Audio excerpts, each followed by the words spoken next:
Once you have finished examining the corpse, be sure to report to Anarietta. Anarietta? Her Grace, the Duchess. I forget myself at times. We address each other by our first names in private. Never in Pomrin's presence, however. He finds such familiarity offensive.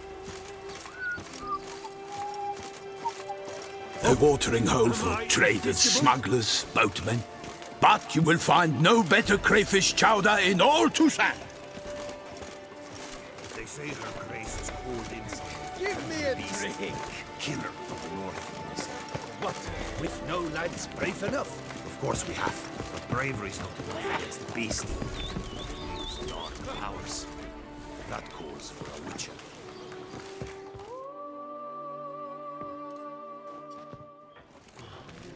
By my troth! Could that be the musty scent of fresh pâté? Naught else, Sir de Peyrac-Peyran. I see time has not dulled your senses. We would be honored if you would join us. Your companion as well. But why do I not detect even a whiff of crayfish chowder? No soup today, on account of there being no crayfish.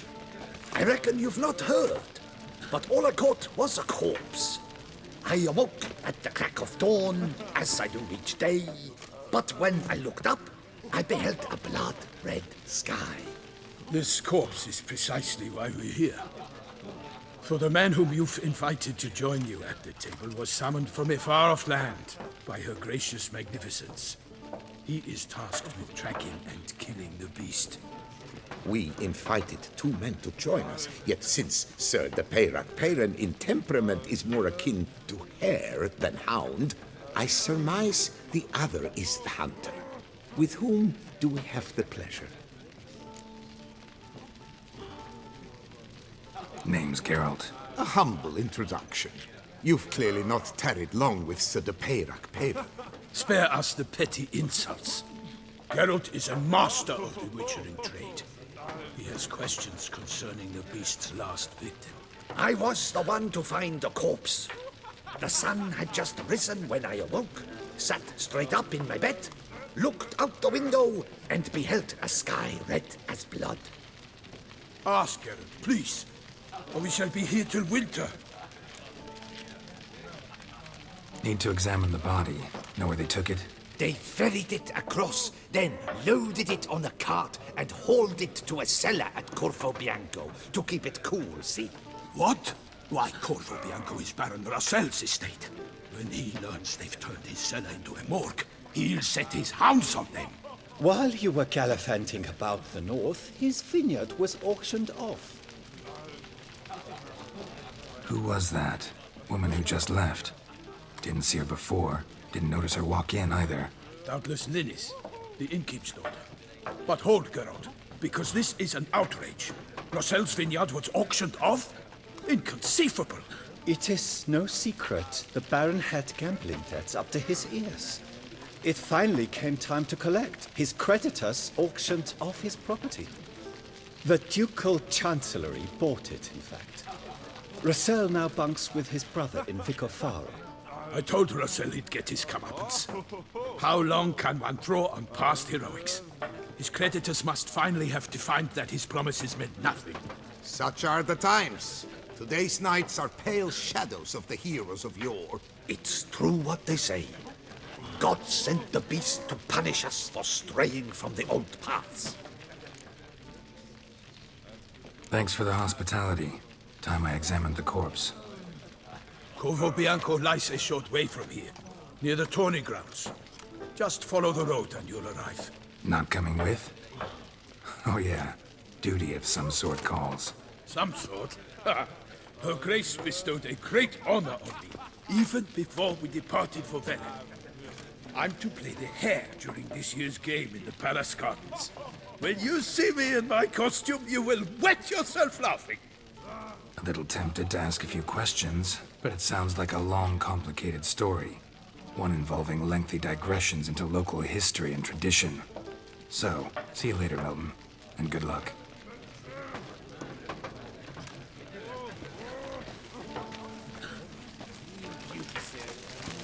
Ooh. Never you are. air here is such that one is never hungover.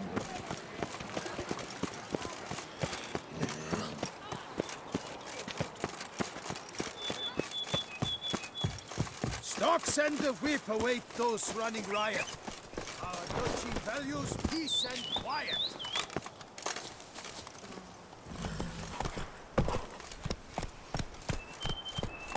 Move it!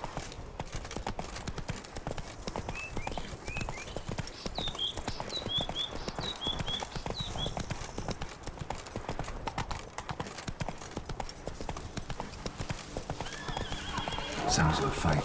Have to hurry.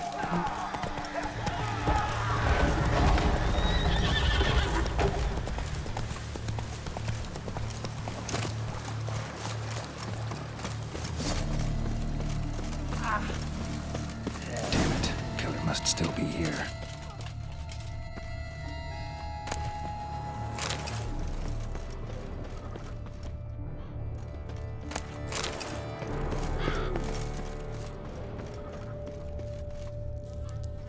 Throat torn open by man-like jaws.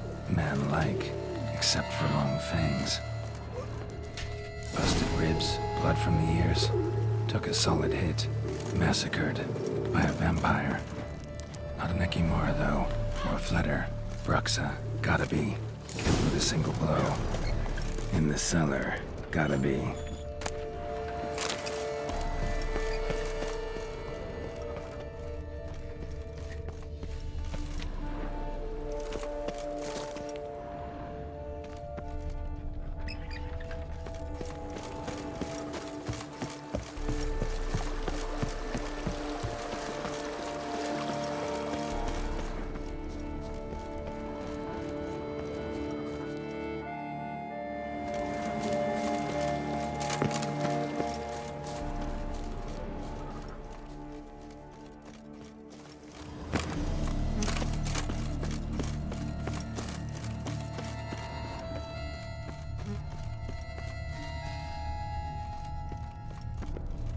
Claw wounds from 5 separate claws, spread of a small human hand. Attacker had no trouble knocking over the cart. Revermuck carried the body in his cart.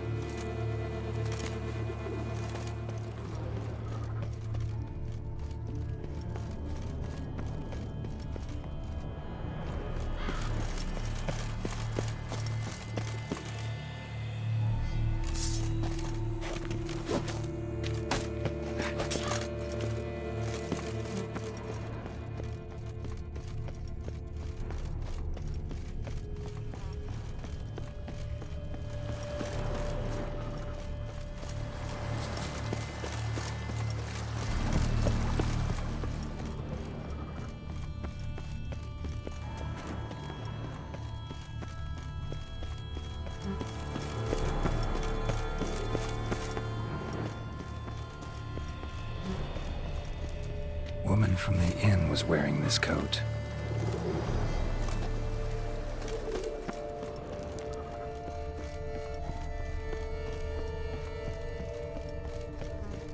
Busted ribs, blood from the ears. Took a solid hit.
footprints.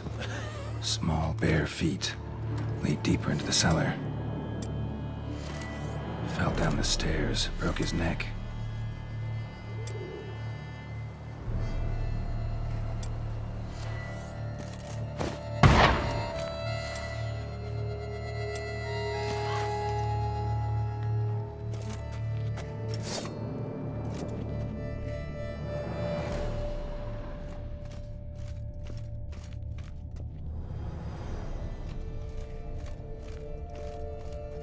Hurled against the wall with great force.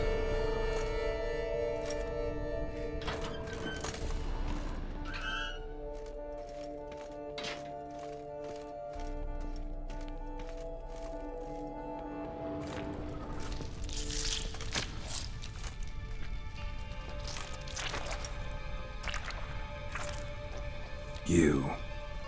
Saw you at the inn.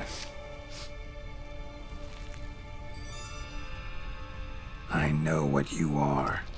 Don't know why you killed these people, though. Clearly wasn't for their blood.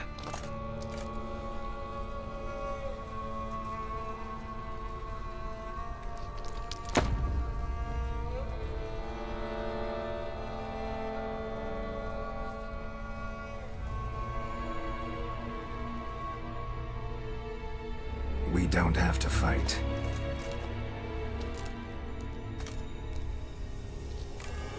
You are wrong.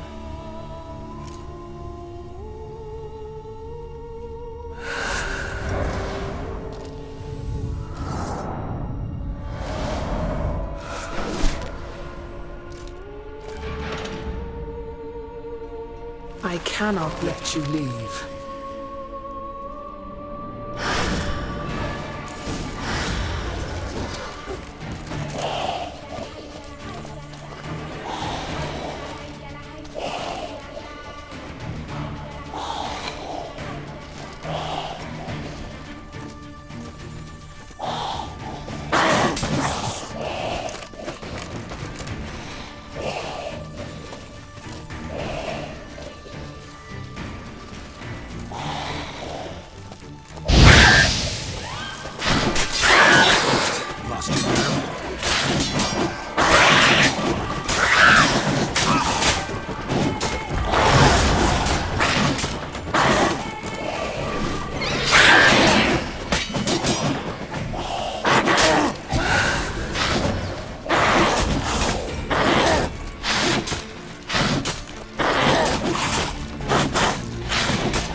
What was she doing at the table, though?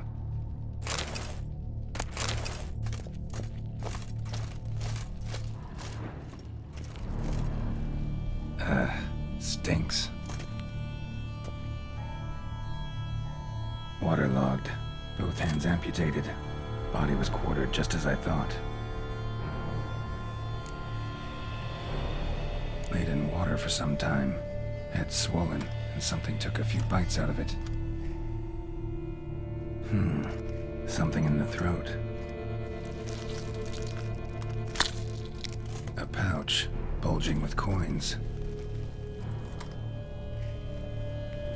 Nilfgaardian florins, from several different provinces. If the murderer did this, means we're dealing with a sentient, thinking beast.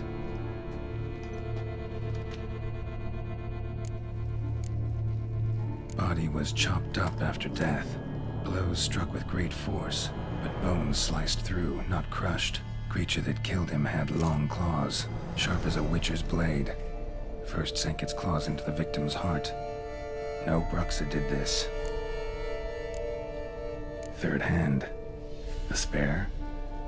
Except it's clearly not the victim's. Guardsmen must have not noticed it as they picked everything up. How's this possible? Still warm. Blood still flowing? Several monster species can regenerate. Never heard of that happening to their severed limbs, though. Or of their limbs seeming completely alive after so much time. Examine the tissue more closely later. Might learn learn something. So, murderer was clearly a monster, but not a Bruxa. But then why'd the Bruxa come here for the severed hand? And who does the hand belong to? Why the hell's it still warm? Now, pouch shoved down the victim's throat. What's the significance? And why was he chopped up into pieces? Lots of questions, no answers so far. Need to know about the other victims. I'll ask Palmerin to get me in to see the Duchess.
Greetings. My eyes are spy, if not Boers.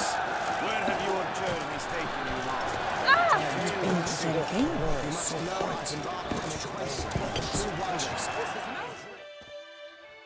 Need to speak to the Duchess, urgently. All right, you scamps. Story's done. Go find your parents. But the Palmerin, what about the story of Rittik and the dragon? They're tales for another time. But take a good look at the man who stands before you now. This is Geralt of Rivia, the master witcher who lent his valiant hand to the defeat of the giant Goliath. Master Witcher, is it true virtue always trumps villainy?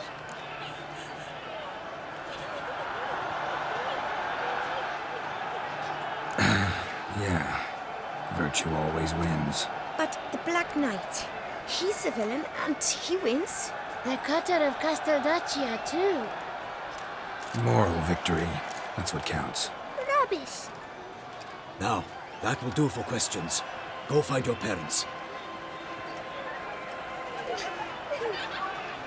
Her Enlightened Highness has doubtless arrived at the tourney grounds to watch the battle in the arena.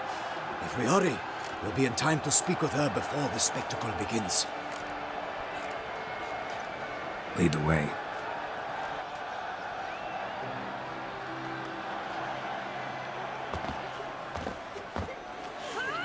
Who's fighting? Nilfgaardian gladiators? Close, but not quite. As we'll soon see. Someone's gonna fight a Shalmar with only some bells on its tail to confuse it, slow it down? Whatever is the problem? The beast is a gift from the Emperor, no less.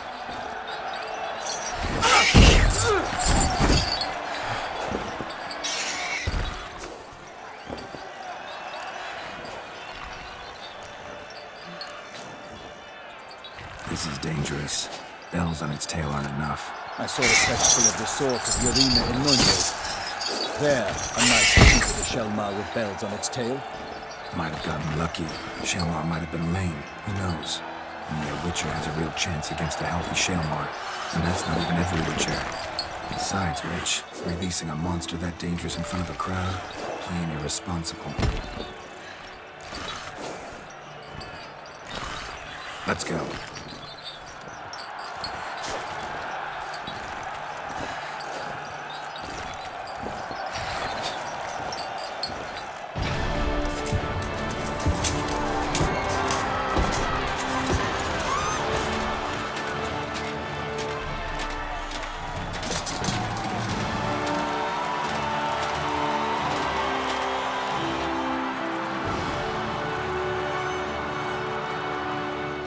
I dedicate my imminent victory to fair Lady Vivian.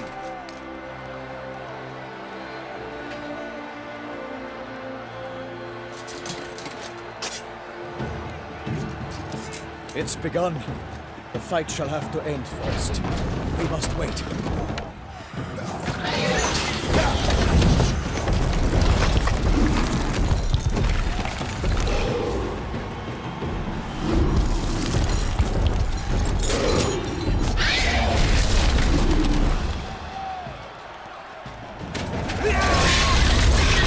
Got a bad feeling about this.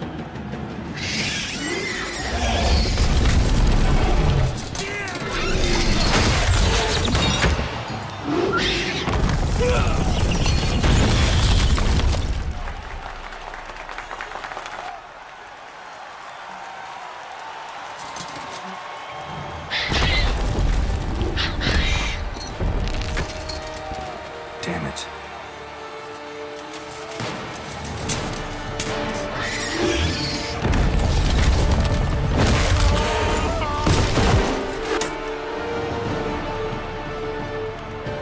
We have to help him.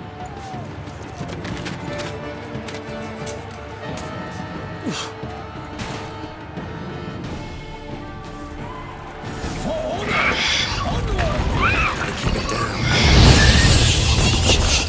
Alas, for knightly, the beast heaved its foul earth. Will Sir Orange not keep to earth?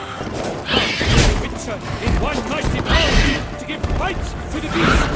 Let's confirm!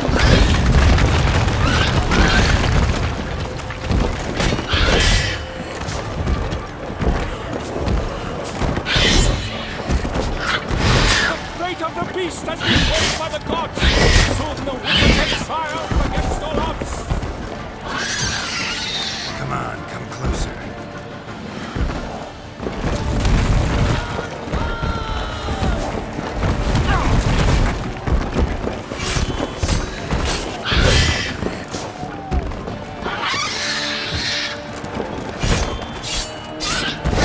Witcher waited till the time was true. The world gods and the mighty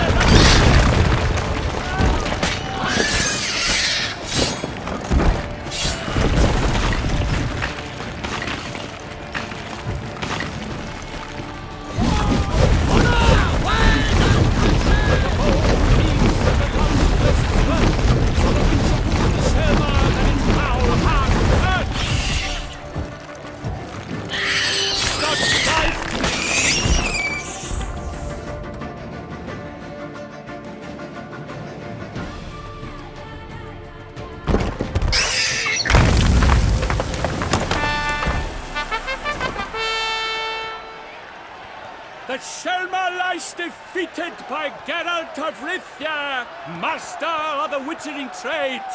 Behold, as the last gasps of life seep from the beast.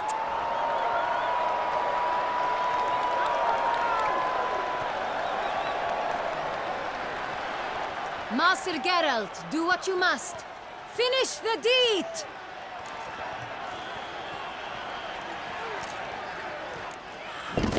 It suffered enough.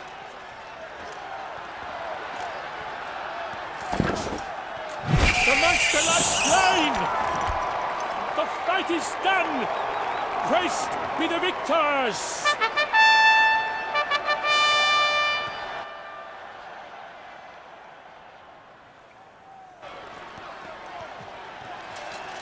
Guillaume, The lad came damned close to dying. I'm fine. Not hurt at all. Vivian? Smile as befits a hero and keep silent. Speech clearly pains you. She approaches.